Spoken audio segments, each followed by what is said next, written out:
नमस्कार। आज हम बात करेंगे Himachal Pradesh subordinate light service की वैकेंसीज़ के बारे में। आप सबने एडवर्टाइजमेंट देख ही ली होगी, तो आज हम इनके बारे में डिटेल में जानेंगे और साथ ही साथ सिलेबस क्या रहने वाला है उसके बारे में भी जानेंगे। आप सभी को नववर्ष की हार्दिक शुभकामनाएं। उम्मीद है आपके लिए 2024 अच्छा जाए और आपके सारे एग्ज़ाम अच्छे से जाएँ और आपको नए साल में जॉब मिल जाए। तो सबसे पहले बात करते हैं कि इसकी स्टार्टिंग डेट कब है भरने की। तो इसकी स्टार्टिंग डेट जो है वो शुरू हो चुकी है 31/12/2023 से भरने की, और आखिरी डेट जो है वो 27/1/2024 है इसके भरने की। अब डिटेल में जान लेते हैं कौन कौन सी वैकेंसीज़ हैं। सबसे पहले बात करते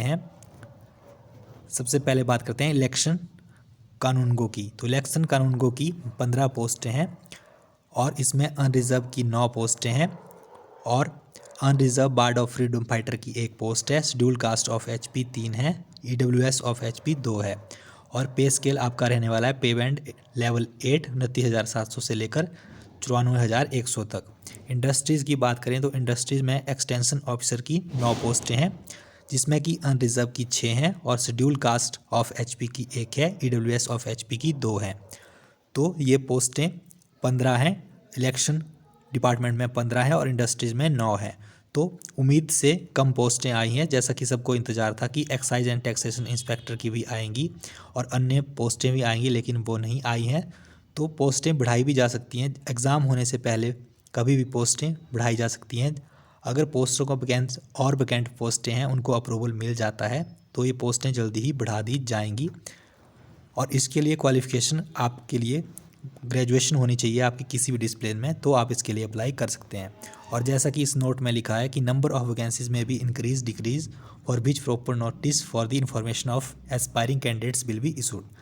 और एज की बात करें तो एज आपकी 18 से 45 वर्ष तक आपकी एज रहेगी। 18 से अब वाले एज के लिए अप्लाई कर सकते हैं। और अप्लाई कैसे करना है आपको? अप्लाई आपको www.hppshp.gov.in की वेबसाइट पर जाकर रजिस्ट्रेशन करना है, अपने सारे डॉक्यूमेंट अपलोड करने हैं, फिर इसके लिए आपको अप्लाई करना है। अब बात करते हैं एग्जामिनेशन फ़ीस की। फ़ीस की बात करें तो जनरल कैटेगरी के कैंडिडेट के लिए, मेल कैंडिडेट के लिए फ़ीस जो है वो 400 रुपये रहेगी, या फिर जो बार्ड ऑफ फ्रीडम फाइटर हैं या फिर जो जनरल कैटेगरी के कैंडिडेट है जो अपनी जॉब छोड़ के आए हैं, जिन्होंने अपनी जॉब आधे समय पे पूरा टेन्योर करने के बाद छोड़ दिया, यानी जो एक्स सर्विस मैन है उनके लिए भी 400 रुपये फीस रहेगी। और जो मेल कैंडिडेट्स हैं अदर स्टेट के, उनके लिए 400 रुपये फीस रहेगी। और SC ST और EWS के कैंडिडेट जो कि BPL में भी आते हैं उनके लिए 100 रुपये फीस रहेगी। और ex service man male candidates of Himachal Pradesh who are relieved from the defence service after completion of normal tenure of service under the government of India and the blind and visual impaired male candidate, उनके लिए कोई fees नहीं है। तो female candidates के लिए भी कोई फ़ीस नहीं है। मेल कैंडिडेट के लिए 400 फीस है, अनरिजर्व कैटेगरी के कैंडिडेट्स के लिए। तो अब बात करते हैं एग्जामिनेशन सेंटर आप कौन सा चूज़ कर सकते हैं। तो बिलासपुर, चंबा, हमीरपुर, कांगड़ा, धर्मशाला, पालमपुर, कुल्लू, मंडी, शिमला, नाहन, सोलन, उन्ना, सुंदरनगर, केलोंग, लाहौल स्पीति और रिकांगपिओ, ये आपके एग्जामिनेशन सेंटर रहेंगे। इनमें से आप किसी को भी चूज़ कर सकते हैं। अब बात करते हैं एग्ज़ाम की सिलेक्शन प्रोसेस की। सिलेक्शन प्रोसेस क्या रहने वाली है? तो सबसे पहले आपका स्क्रीनिंग टेस्ट होगा, ऑब्जेक्टिव टाइप होगा, ये पेपर 1 जो आपका होगा। उसके बाद आपका मेन एग्जामिनेशन होगा, उसके बाद डॉक्यूमेंट वेरिफिकेशन होगी। अब जान लेते हैं कि किस तरह से आपको पेपर आएगा और कितने क्वेश्चन आएंगे। तो जो आपका प्री एग्ज़ाम होगा 200 क्वेश्चन आएंगे। प्री एग्ज़ाम में आपको 200 क्वेश्चन आएंगे और 1 मार्क का एक क्वेश्चन होगा और उसमें नेगेटिव मार्किंग भी होगी। अगर आप रॉन्ग आंसर देते हैं तो 0.25 आपका डिडक्ट किया जाएगा और 4 ऑप्शन रहेंगे ABCD, ये सब आपको पता ही है। और नेगेटिव मार्किंग भी होगी, तो उसका आप ध्यान रखिएगा। और मेन के लिए कितने कैंडिडेट बुलाए जाएंगे? The number of candidates to be called for main written examination will be 20 times of the total number of post advertised. तो 20 गुना कैंडिडेट्स को मेन एग्ज़ाम के लिए बुलाया जाएगा जितनी पोस्टें एडवर्टाइज होती हैं। तो आप अपनी तैयारी जारी रखिए, ये पोस्टें आगे और बढ़ा दी जा सकती हैं। अब बात करते हैं सिलेबस की। सिलेबस क्या रहेगा? तो सबसे पहले प्री एग्ज़ाम की बात करें तो प्री एग्ज़ाम का पेपर आपको पता ही है 200 मार्क्स का रहेगा, जिसमें कि HPG के 60 मार्क्स का आएगा। History, geography and socio economical development of Himachal Pradesh 60 marks की आएगी। और knowledge of current events national and international importance and such matter of everyday observation, यानी कि आपके जो करंट अफेयर रहेंगे वो 60 मार्क्स के रहेंगे। अब जीके की बात करें, modern history of India, Indian culture, Indian polity and Indian economy और ज्योग्राफी, ये 80 मार्क्स की आएगी। तो ये आपका प्री एग्ज़ाम रहेगा, पेपर 1 रहेगा। अब बात करते हैं मेन एग्जामिनेशन की। तो मेन एग्जामिनेशन आपका कन्वेंशनल पेपर होगा इंग्लिश का, ये 150 मार्क्स का होगा और ड्यूरेशन इसकी रहेगी 3 आवर।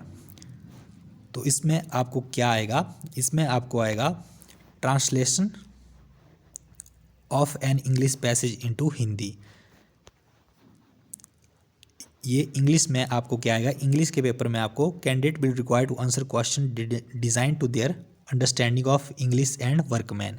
तो 150 का, जैसा कि मैंने आपको बताया, 150 की इंग्लिश आएगी और 3 घंटे का ये आपको रहेगा। अब बात करते हैं पेपर 2 की। पेपर 2 आपका रहेगा हिंदी का। पेपर 2 में आपको ट्रांसलेशन आएगा इंग्लिश पैसेज का, हिंदी में ट्रांसलेट करना है, और explanation of Hindi passage in pros and poetry in the same language. और उसके बाद आएगा आपको कंपोजिशन, ऐसे, इडियोम्स और करेक्शन आएगी। ये भी 150 मार्क्स का रहेगा आपका, 3 आवर्स का ये होगा। और पेपर 3 आपका जनरल नॉलेज का होगा। मोटी मोटी बात करें तो एक पेपर आपका हिंदी का होगा, एक इंग्लिश का होगा और एक जीके का होगा। जीके का पेपर भी आपका 200 मार्क्स का होगा, ये भी 3 घंटे का होगा। और कितना चाहिए होगा आपको क्वालिफाई करने के लिए? No candidates would be considered to have qualified the written test unless he obtained 40% marks in aggregates in all paper. तो सभी एग्ज़ामों में आपको, यानी कि एग्रीगेट जो आपका सभी एग्ज़ाम का बनेगा वो 40% बनना चाहिए। और जो अलग से आपका एग्रीगेट बनेगा, एटलीस्ट आपके 35% मार्क्स तो एक पेपर में होने ही चाहिए, और सभी सब्जेक्टों का एग्रीगेट 40% तो बनना ही चाहिए। उसी कैंडिडेट को क्वालिफाई माना जाएगा। तो इस तरह से ये इसका पैटर्न और इस तरह से इसका सिलेबस रहेगा।